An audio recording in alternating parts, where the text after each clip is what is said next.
Hey friends, I'd like to welcome you to the second edition of this Missional Monday, where we're going to be talking about the shift that we all need to make in the American church from being very attraction-based, of expecting people to come to us, to living back into the heart of what Jesus has for a mission in the world, of being missional, of being sent. And so today I want to talk a little bit about some of the steps of what it looks like when a church is living out attractional versus living out missional, and specifically talking about community and discipleship. So the traditional way that churches have been planted and that churches have tended to operate, the expectation of how people are going to get involved, has been very much starting with a focus on worship. That people will come and be a part of the worship service, that is what people are shopping for, that's what they're looking for. After somebody's in worship, if they've decided to say, hey, this is my church, I'm going to worship here, a church will try to get people to explore discipleship, maybe get involved with a Bible study. We want to then provide opportunities for people to build community as a church, to build fellowship. We then talk about, well, okay, once you've done these things, how are you loving and serving one another and serving the community? And then, of course, going out, listening to the community and taking it beyond the four walls and not just your involvement in that church. Very much the emphasis of this is worship attendance. It's really puts a big emphasis on coming to belief, which is very important. But what the missional model has done is flipped this.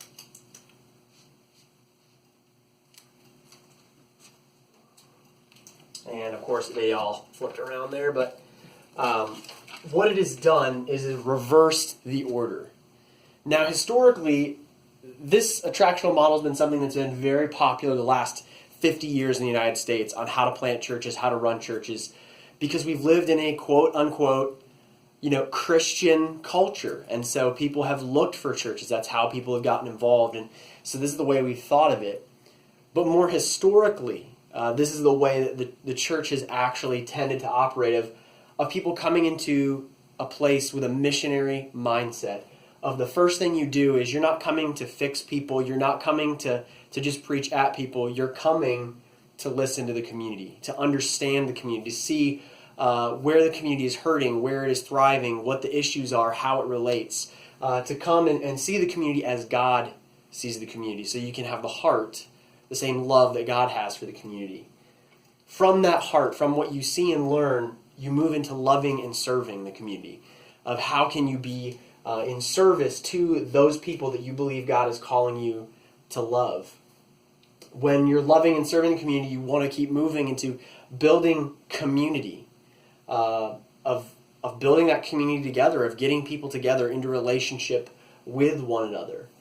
You then are from there, out of that relationship that you have, are moving into exploring discipleship. What does it actually mean to follow Jesus? What would that mean for your life to follow Jesus? And of course, the kind of last thing that happens is if you've decided to follow Jesus, then you become somebody who worships Jesus. That's the final piece of it. We all worship something by default, but it's only after somebody's decided to follow Jesus that, of course, you're actually going to worship Jesus. So you see here, there's different circles, kind of Venn diagrams almost, showing that there's overlap between this in the process, versus when we think of attraction, we tend to think it in a very linear, step-by-step approach. The second piece of this, too, is that this is meant to be what you would say is reiterative. It's repeated. It's not that once you've loved and served, right, you stop doing that. You keep loving and serving. You come back and you repeat those things. Ultimately, the goal by repeating it is that you'd be able to go and do it again. That if you live as a missionary, you may adapt to a specific place, but as you move on and God calls you to new places, or as a movement expands, you continue expanding and learning and growing and serving. This is a very adaptive and experimental approach.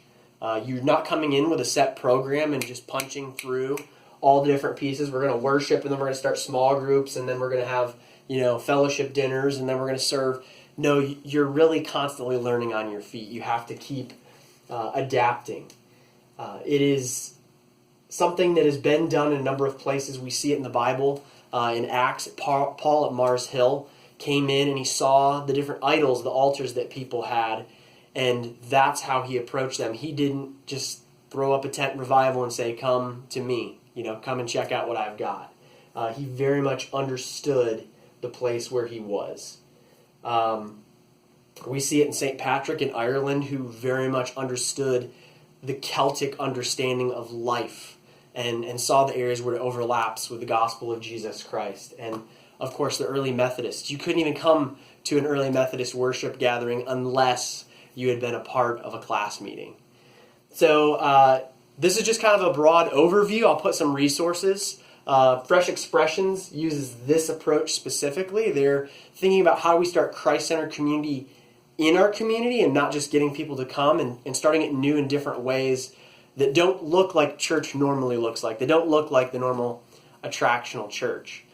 So what I'd like to know from you is, what are your thoughts on this approach? Does it stem ideas? Do you have things about it that you just, you don't like? What questions do you have? We'd love to hear what you have and just engage some more in the discussion in the comments below. Thanks for tuning in this Monday.